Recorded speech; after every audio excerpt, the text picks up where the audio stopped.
Oh, well, that was a weird sound. Sorry.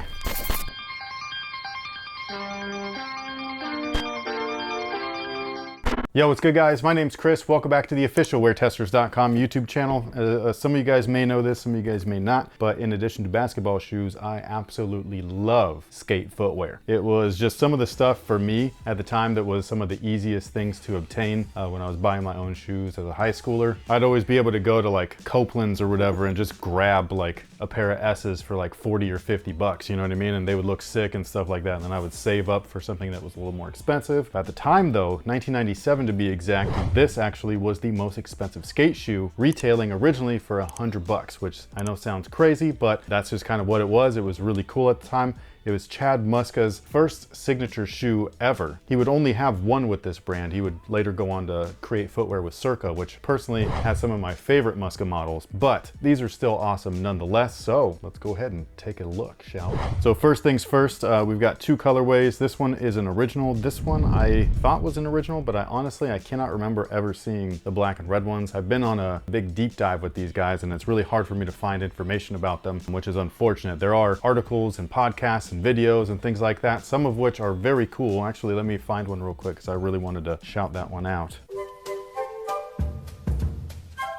Okay, so I found it. There is a channel called Shred's Shop, and they have this great video called S Footwear, 14 Things You Didn't Know About the S Brand. And if you have not seen that video, I highly recommend it. There was a bunch of stuff in there that I didn't even know, and it wasn't regarding this shoe. It was just all encompassing for the S brand. But if you were interested in this shoe, they do talk about it and everything like that, including the costings, why P-Rod ended up with Nike SB, and just all kinds of cool stuff. Great information. But anyways, these guys right here are back for the first time since 1997. I think that it's just fantastic. The shoe itself, like most skate shoes, were actually inspired heavily by Jordans and basketball products. So that's what these kind of like mimic and everything. In case you can't tell, the side netting on the side panels and the rear collar, definitely a callback to the Air Jordan 4. It even looks and feels almost identical. It's way thinner, but it's got that overall look where it peaks out at where the webbing meets it, you know what I mean? Like the chain link thing. So I think that's really cool. And then something that's an interesting fun fact is that Chad Muska back in the day loved skating in shell toes. With that rubberized toe, he was able to do all of his flick tricks without burning through the shoe too quick. So this shoe itself was originally intended to have a shell toe feature. I also heard him talk about this on a podcast interview once, where there's like an original sample of this shoe with an actual shell toe, and I think he gave it to somebody, and it was like the only version of it. And so like he doesn't even have it.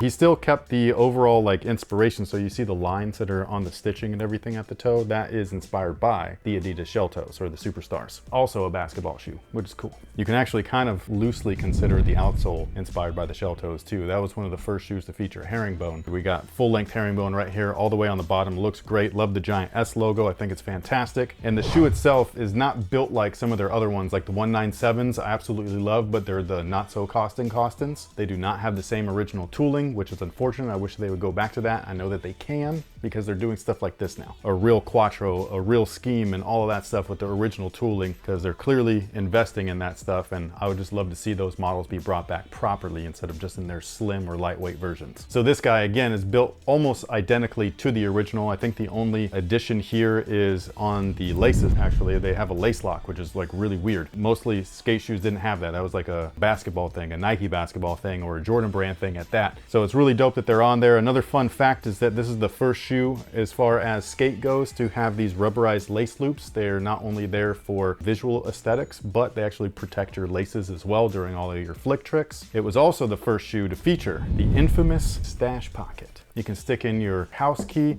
your school ID, any other contraband that you might be having on you that you don't want somebody to find. You stick it in there. There's one in each shoe, by the way, so you got extra room and all of that stuff, so you can maybe stick in both things. Who knows? All I know is that it was a fun feature to have that they actually upgraded in his Circa models with a zipper instead of just the Velcro and everything like that. So if you love the stash pocket, it's in here and it's awesome. The only other thing that I can see on the shoe that was not on the original, at least not that I can remember, the tongue and the actual Jordan mesh mesh area. Some of the shoes from the original line look like that these areas were actual mesh, not just this like rubberized stuff. So I don't know if that's only specific colorways from back in the day or not. And the tongue also originally had mesh, and these ones have the similar fake nubuck that they have all along the upper and stuff like that. And one other thing that they changed from the original actually, which I think is a cool little like fun nod. The original insole was a little bit different. It had extra pods of foam and stuff, which these guys do not. They still have the little arch pillow and stuff, which is cool, but the graphic itself is different. So this was not on the original. This is actually like a tribute to the shorty board. So if you know what this is, that's really cool. I was really excited to see that not only are the shoes back, but just, what is the reconnaissance, right? What would you call that for Muska? Like a reconnaissance? Sure. Something like that. So like, but there's like a resurgence of like Chad Muska and its popularity. I don't know if it's just from this shoe re-releasing or not, but either way, I saw that his original like Japanese flag board is like available and stuff, which is really dope. So if you like those, then, you know,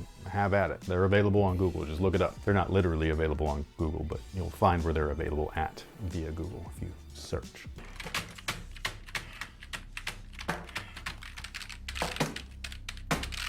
Now, as far as like tech and everything like that, the shoe is actually not super tech heavy, even though at the time it really was. So we've got here a kind of like cup sole, but it's only a cup sole in the heel and the forefoot. The midsole though, that you can actually see poking through. On this one, it's like half gray, half black. On this guy, it's half gray, half white, but that's actually polyurethane. So just like the original, which is really cool. The upper on both shoes are synthetic nubuck. So that's really dope as well. Just like the originals, this black one though feels like Durabuck. It's got like a rubbery coat to it. I absolutely love how it feels. And in case you guys are wondering, the S logo on the heels are reflective. So a nice little fun nod right there as well. But yeah, as far as other tech features go for the shoe, we've got a rubberized toe cap right there. So it's supposed to be there to protect the materials, obviously. On top of that, we already talked about the whole like lace loop thing and how they're there to protect the laces and all that kind of stuff. But we got this little like S kind of like accent right there at the ollie area, and or the flick zone, if you will. That guy right there is there to protect the material. So if you happen to flick in that section, then it's going to grind down that little rubber piece before it even touches your shoes and stuff like that, which is really dope. That's what this little wing right here was supposed to be as well. This is another little rubber piece that's very similar material to the toe. Originally, according to Muska, this piece right here was supposed to wrap all the way around the shoe, so it's supposed to protect the heel for heel flicks. And for whatever reason, they added this panel over it. So there's that as well. Surprisingly enough, they're actually really comfortable despite them being polyurethane based and stuff like that. So if you were interested in grabbing a pair of these,